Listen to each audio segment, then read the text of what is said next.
Have you ever wondered who truly controls the data you consume and how it shapes your life without you even realizing it? Stay with us as we uncover the hidden forces behind social media and their impact on our lifestyle and values. Today we'll discuss two important topics that go hand in hand: social media and its impact on our way of life. The connection between them is undeniable. If we ignore the role of social media, we'll miss a key factor influencing our daily decisions, mindsets, and behaviors. Let's start with understanding why people behave the way they do.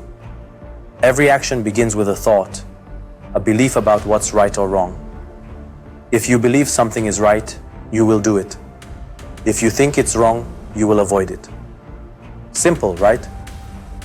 But what shapes these thoughts? Two critical factors: the information we receive and how our minds process that information. Even when presented with the same information, different people can react differently because of their unique mental frameworks. Think of your mind as a container. Just as water takes the shape of the glass it's poured into, so information conforms to your mental framework.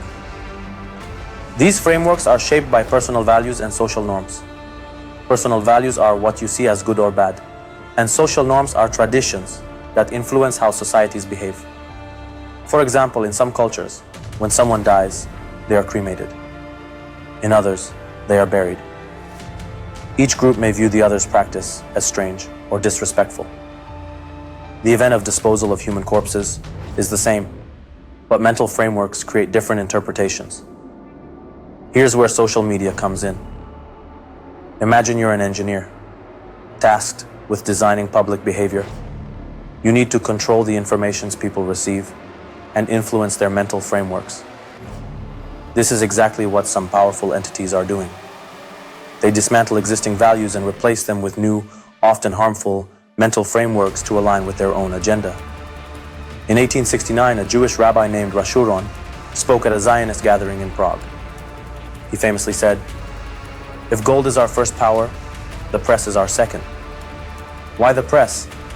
Because it delivers information as well as the analysis embedded within that information. Here's a modern example. You hear a news report about a bombing that killed 100 people. The next story is about a chef setting a world record. The message? The tragedy becomes less significant, just another piece of noise in the media landscape. This strategy continues today. Major media outlets and social networks are tools for shaping public thought. Consider that 95% of global news is produced by a handful of organizations, mostly controlled by Zionists. They analyze your social media activity to understand your likes and dislikes. Then they tailor content to manipulate your beliefs and values.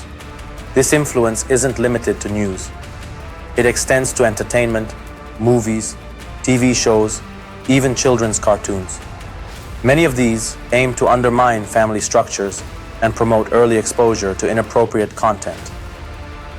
Religious values are attacked subtly but persistently. For example, networks bring on so-called experts who insult respected religious figures. When people defend these figures, their voices are often silenced under the guise of free speech. What can we do? We must become media literate, able to critically analyze the information presented to us. The Quran provides timeless advice in Surah Al-Hujurat, verse 6. يا أيها الذين آمنوا إن جاءكم فاسق بنبأ فتبينوا أن تصيبوا قوما بجهالة فتصبحوا على ما فعلتم نادمين. O you who have believed, if a rebellious evildoer brings you information, investigate it, lest you harm a people out of ignorance and become, over what you have done, regretful. This wisdom is more relevant than ever. Social media is a powerful tool, but it's up to us to use it wisely and resist manipulation. Be alert, think critically, and most importantly, hold on to your values.